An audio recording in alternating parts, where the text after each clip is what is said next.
мислещи българи. Представете си следното. Създаваме нещо изключително много по-умно от нас. Ние естествено не разбираме как работи то. Не можем да го контролираме напълно. Но въпреки това го пускаме в света.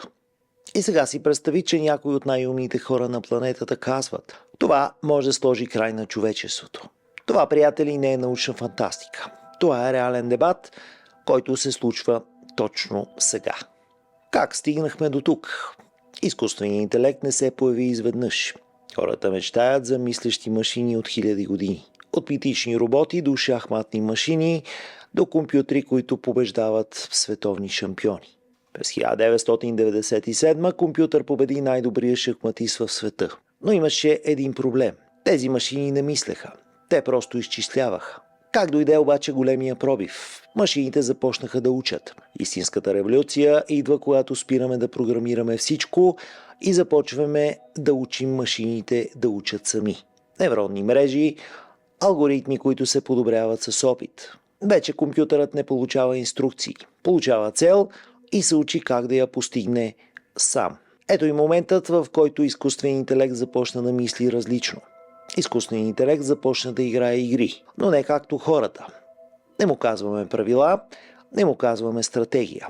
Просто му даваме контрол и награда.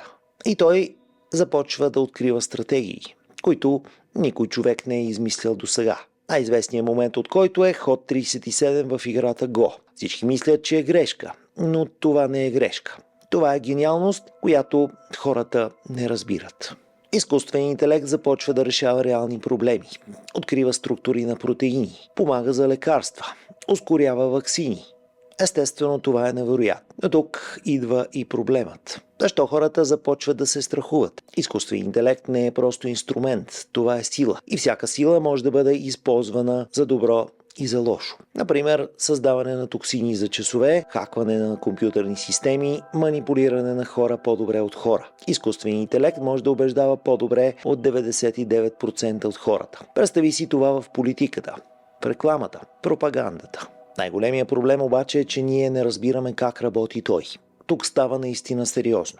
Изкуственият интелект не е написал ред по ред код. Той е израснал от милиарди параметри, трилиони връзки и истината е, никой не знае точно как взема своите решения. Дори неговите създатели. Не е ли страшно това?